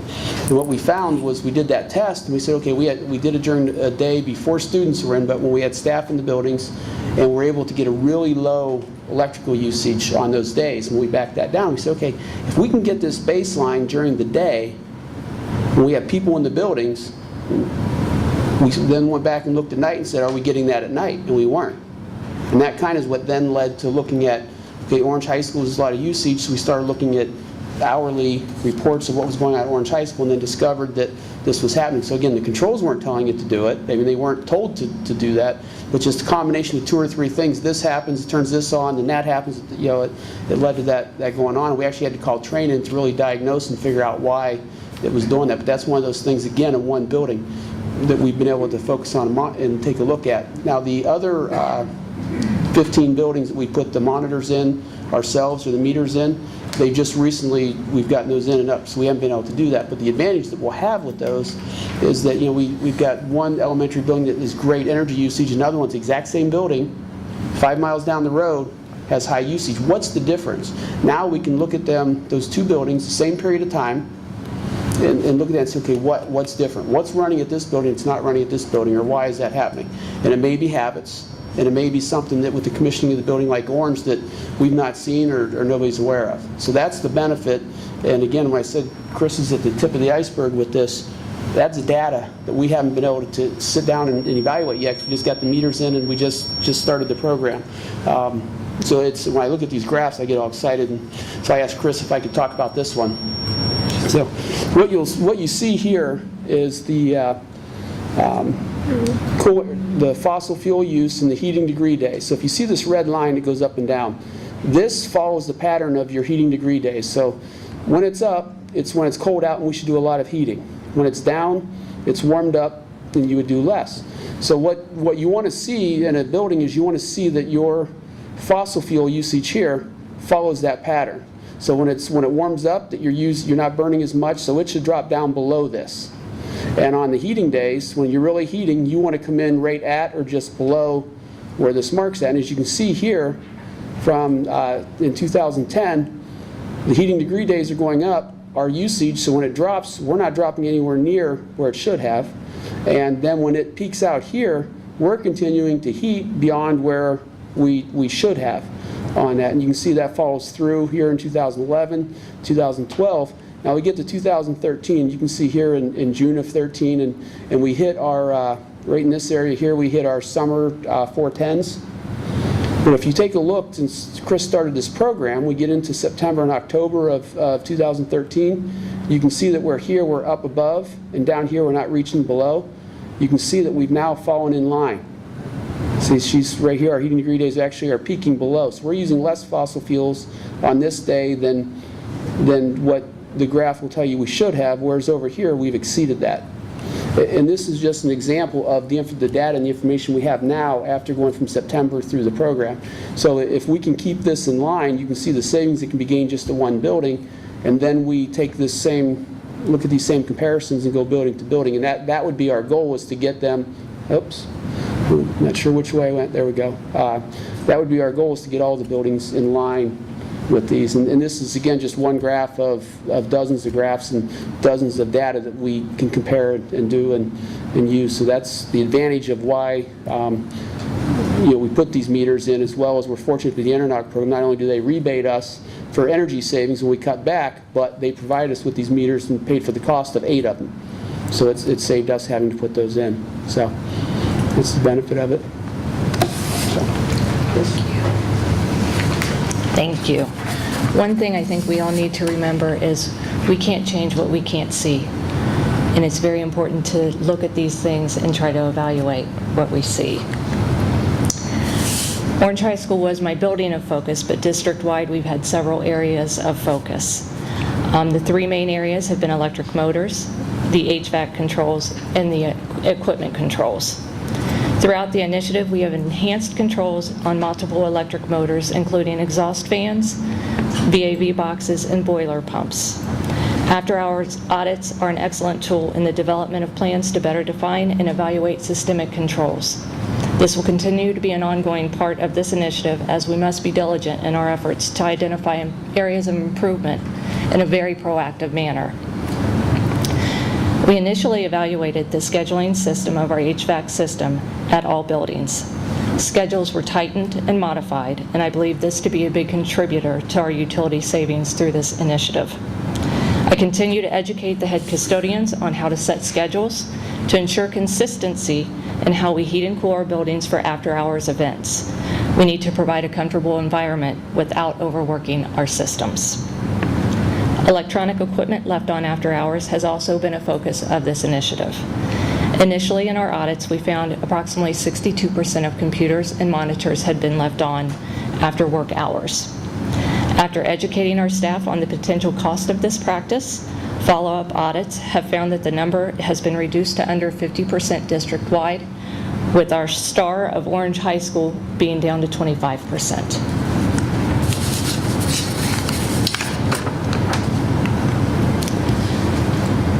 We are currently using, and this was with the help of Ron Thomas from our Facilities Committee, the Portfolio Manager Program through the EPA to benchmark our buildings for ENERGY STAR ratings. The guidelines for ENERGY STAR certification is that a building score in the 75th percentile or higher when compared to buildings of like size, usage, climate, and daily population. In tracking all school buildings through February 2014, we have 17 of our 23 buildings eligible for the ENERGY STAR. These ratings clearly show we have just scratched the surface of what we can do so we can make all of our buildings ENERGY STAR rated. Any thoughts on some of them? I mean, I know you work at Orange High School. Mm-hmm. Berkshire jumps out as very low score. What are you doing here? I've been up there a fair amount. It's always cold, I don't know. This clearly shows we need to look at these buildings, continue our audits, check our systems, evaluate what the behavioral aspect is of this, as well as look at the system, see how we can adjust it, make sure that they're running appropriately. And that was only 3 years old. And it's a 43. It's a continual process, and it's not consistent with the age of buildings, as you can see. Although we've made great strides in the beginning stages of this energy initiative, we have lots to do in the future. On top of the formation of the district conservation team, to increase awareness, updates are sent via email to staff regarding accomplishments of our initiative, as well as to provide tips on how to save energy. We all need to understand if we each make one small change, together we can make huge difference. It's only through education that we will foster the feeling of ownership of this initiative. We are making the purchase of ENERGY STAR qualified products a priority. Most recently, we made a requirement of an ENERGY STAR qualified beverage vending machines for our vendors bidding on a new contract. District-wide schedule monitoring by one person will allow for consistency in service district-wide. Alternative lighting opportunities are abundant. Right now, we are looking at our parking lot lighting. The trend in parking lot lighting is toward LED, and we are evaluating whether such a expenditure would be fiscally responsible. My opinion is we must strive to monitor all natural gas and water consumption within our district. This will require one of our district natural gas providers to add electronic devices to their meters. Delco Water Company is in the process of adding such devices, and by January we are hopeful that we will be able to actually see our water consumption in the buildings that we have monitored for natural gas at this time. Once we have devices in all of our buildings, we will be able to use the JTrack system that we have to monitor both the natural gas and electric off of one meter. And last but certainly not least, we must always seek out grants and programs that are available to provide assistance in funding our energy conservation projects. In summation, over a 6-month period, we've realized over $125,000 in utility cost savings, even though we've had a very harsh winter and a very late start to this initiative.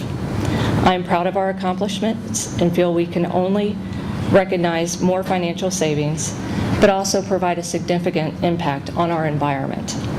As you can see, we've made great strides, even though we've just begun to scratch the surface. I thank you for your time and your support of this initiative. Thank you. It's good work, good information. Obviously, a lot more work to do, but definitely have to do good stuff. Thank you. Very, very thorough analysis. I'm impressed with what you've done, Thank you. as you looked at all the systems. Thank you very much. Board member update.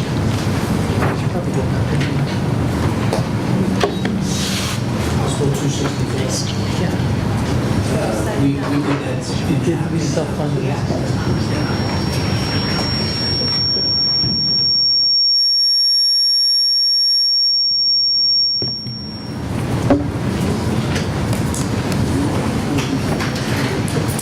Okay, the next discussion item, well, actually, any additional questions, comments, or anything on the next discussion item, second reading of the May 2014 5-year financial forecast. Mr. Kern, you had anything? Yes, I'm not going to do, back on May 6th, I did the full-blown presentation of that. I'm just going to go over and hit some high points.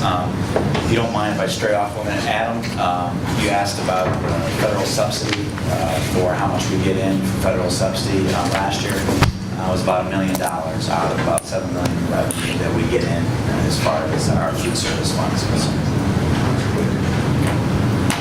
Power technology, able to look it up online. So, okay, back to the 5-year forecast. Just like I said, I want to hit a few high points and then any questions that you guys may have. I'm going to talk about the process a little bit. We do, the Finance and Audit Committee met back on April 21st. Dave, how long did that last? That was about 2.5 hours. About 2.5-hour meeting where we went over the assumptions and the notes and great detail. I had great discussion and clean up some of our, and add some additional details in the notes that hopefully when a reader is looking at, we talk about reader financial statements, which this is, it gives them more information hopefully to see the operations of the district. So with that, then we also too, is we're going to talk about the general fund budget also. That is tied to the 5-year forecast. We as a group with our buildings and our departments send those out way back, I believe, in January, and work on those with those, meet as a leadership group to go over those, look at any changes, but also meet with our Finance and Audit Committee and go over with one person in particular to kind of go over there again. Are we seeing wide changes between one year to the next? What's causing that? Or are we budgeting enough in certain areas? So we do have that buy-in and lots of eyes looking at this budget process. So with that, I'll get into the 5-year forecast changes.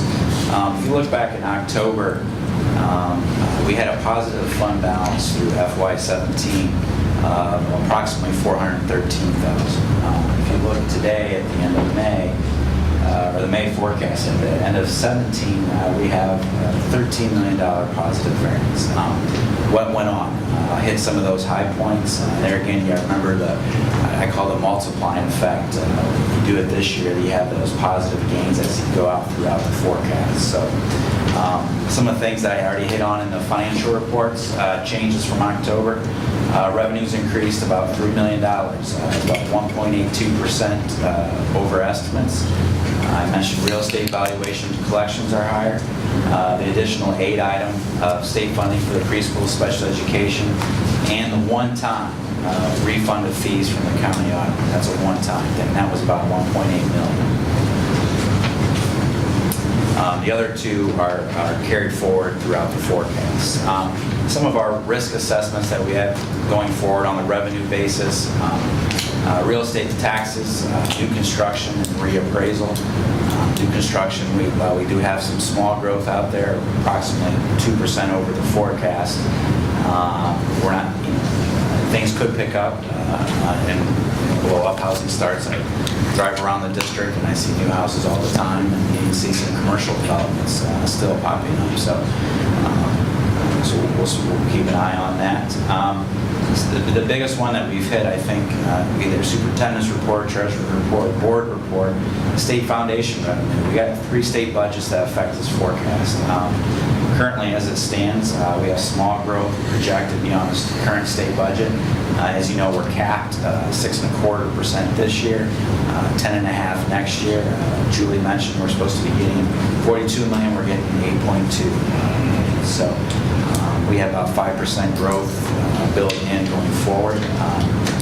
Hopefully, our efforts will get us to at least, we'd like to be getting the 42 million, but if we're getting at least the 1,089 that our non-publics get, that would add an additional $11 million per year. So that would be very welcome tax relief for our residents. That doesn't nearly get us to where we need to be, but that would be a nice start, and I think make it more, hopefully, whet the appetite per se of legislators, something they would be more willing to go for.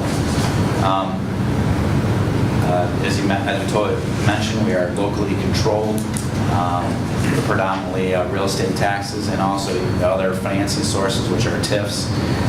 They're just a matter of where we're recording. So there's really no difference. We're predominantly locally funded by real estate taxes. On the expenditure, expenditures are below from October forecast about 1.9 million. That's about 1.18% difference. Like I mentioned earlier, personal services decreased to nutrition savings, and purchase services are decreased to utility expenses, projecting below budget. Some big risk assessments going forward. Currently, we have no new buildings in this forecast through 2018. We have enrollment projections about that, not only a driver on the revenue side if we were fully funded, but it's also very much on the expense side of things. We have a current negotiated agreement runs through 2015, so that will be something that will have an effect going out. And one of our biggest our biggest expense drivers is the insurance expense. We currently have 12 to 13% built in on trend increases as we go out. We still, if you're looking at, we talked about the last negotiation process. If you're looking at the October 11, which had been the last forecast approved before negotiations were completed, as you compare it to this May forecast, I believe the goal was $11 million. We're still currently sitting at a $13 million savings if you looked at October of 11 through May of 2014. So that is good news, but we'll continue to work on that. It's something to keep an eye out on. I know something that comes out, as people are starting to, think about it now is the Cadillac tax. That doesn't affect, we don't have it in this forecast because that doesn't hit, while it hits 2018.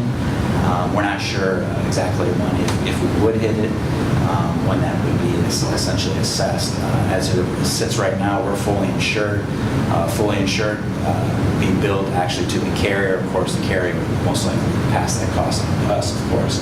But if we were self-insured at that point, of course, we'd have to pay that bill. So that is something, like I said, we keep an eye on. If we keep with the continual increases that we have right now, that liability would be around probably 3.6 million or so going forward with the current limits that the federal government has.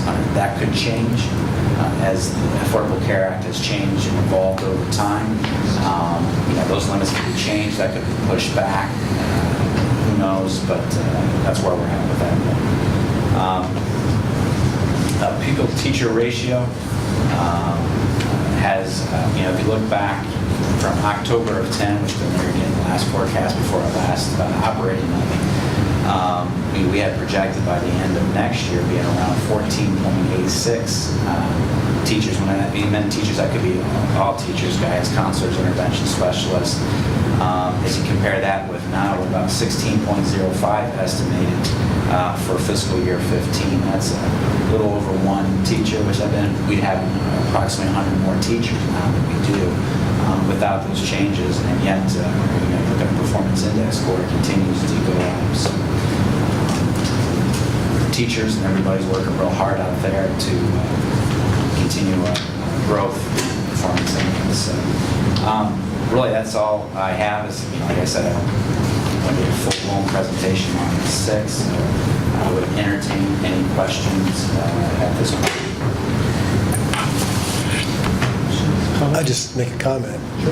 At the last Business Advisory Council meeting, which was well-attended, including Representative Brenner, he provided all that information, which I thought was good to do.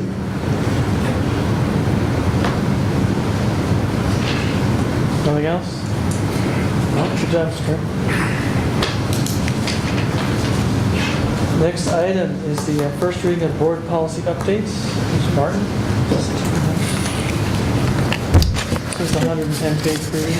Yes, I was going to say the good news is you have very few policies. You have a short list. The bad news is these are all the long policies that you have to go through. They have anywhere from 12 to 16 pages of them. And many of the policies, as you read through the summary that I sent, you'll see they are OCR or House Bill 59 compliant, and so therefore you have a lot of language changes. And if you notice, we have 3 sets of policies that are reflective in administrative, certified, and classified, if you noticed. One dealing with non-discrimination, equal opportunity, one dealing with privacy protection of insurance, and one with disability discrimination of employment. And so the language is reflected in the administrative policy, the 1,000, the classified 3,000, certified 4,000. Also, you have 4 policies that reflect changes in House Bill 59, and that is 2 bylaws. The bylaw of the Career Center change, which simply spells out, which Julie has shared with us before, the process of selection of that representative on the Career Center board. And the other House Bill 59 bylaw is the addition to the reason for executive session. If you notice, there was an additional language added due to House Bill 59. And then the school calendar, which Dr. Lucas has talked about before, that moves from days to hours but really doesn't impact us anyway. And I believe there's a note in the beginning of the policy that does state that you will reflect the current negotiated agreement bargaining units language until it changes. And then the another policy I'm sure you're familiar with is the equivalent education, the homeschooling policy for students, and that was the 9270 policy. And that's it. First reading, we won't be voting on these tonight. Does any board members have any questions on specific changes? I don't believe any questions. Thank you. Thank you. Okay, the next agenda item is public participation session and trigger any action items. Do you have any? Okay. So Mr. Kern, would you like to present the treasurer action items? Yes. A, B, and C all together. Yeah. Okay. We're going to pull A, B, and C? Yes. Okay, and that's the 5-year forecasted general fund budget in the May, March, and April financials. Yes. I'd like to present treasurer action items A, B, and C for your review. So moved. Second. Go ahead. Second. Any discussion? Seeing none. Please call roll. Mrs. Fiesel, Yes. Mr. King, Yes. Mr. White, No. Mr. O'Brien. Yes. So treasurer action items A, B, and C pass 3 to 1. I'd like to present treasurer action items D, E, and F. D, approving the board minutes for April 10, 2014. E, approving amended FY14 appropriations at the fund level. And approve donations to the district. So moved. A second. Discussion, again, you know, donations are significant. Again, we do the press box of the baseball diamond, which is a significant investment. Continue to be very lucky to have that level of donation. Thank you to those individuals and groups. Okay, any other discussion?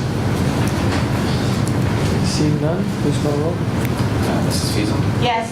Mr. King, Yes. Mr. White, Yes. Mr. O'Brien. Yes. Okay, Dr. Lucas would like to present superintendent action items. As to present superintendent action items A through Z. We have the entire alphabet this time. Do you want me to pull out all of A? No, A 2 through 7, A 2 through 7. B 1 through 3, So what was B? E, J, K, L, E, J, K, L, N. E, J, K, L, was that J, K, L, N. M? All right, so as to present superintendent action items A 2, 3, 4, 5, 6, 7. B 1, 2, 3. Item E, item J, item K, item L, and item M. Do you want to go over each one of those specifically? Yeah, I'll go quickly through them. Okay. So 2 through 7 is, in essence, the employment of several individuals in teaching roles, as well as the new teacher academy stipend. B 1, 2, and 3, classified employment, additional service contract days. E is the high school lunch change. J is the training contract. K is the strength and conditioning contract. L and M is the Pepsi contract. Am I correct? That's correct. Okay. Can I have a motion to... So moved. move items? A second. Any discussion? Please call roll. Mrs. Fiesel, Yes. Mr. King, Yes. Mr. White, No. Mr. O'Brien. Yes. Now as to present. So those items pass 3 to 1. I'm sorry. All right. Now I ask to present superintendent action items A1, A8 through 22, D4 through 11,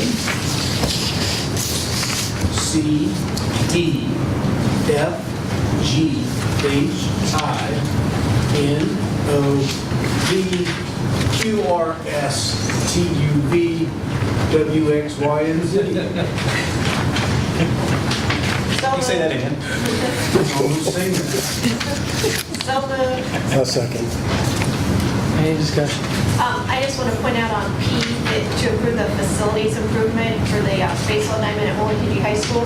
That's something that they've been working on, gathering not only the plans that have been through the development committee, but also the money, at least since Coach Little was here, he started it. Yes. And so it's been about 4 years in the planning. So I misspoke, it's not in the gifts or donations yet. Right. It'll be built and then You gifted. have to approve the improvements first. And can I just mention item Z? The student. Oh, yeah. Mr. McDonald brought her back to meet us behind the stage before graduation. And just because this young lady excelled and worked hard to graduate with her peers in her class. And it was a pleasure meeting her, and I just think it's nice to, I'm glad to see that here, to acknowledge what she did.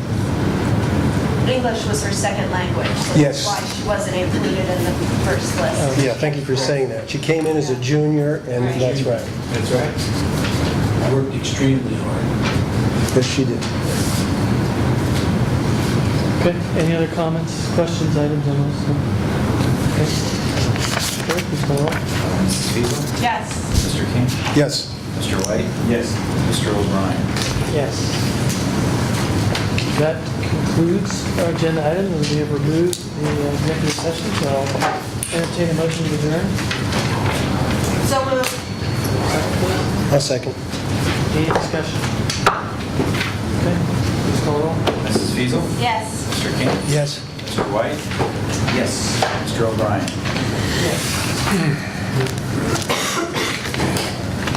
See you in June 17th at the state. Back on the state. Roller call? Yes. Yes.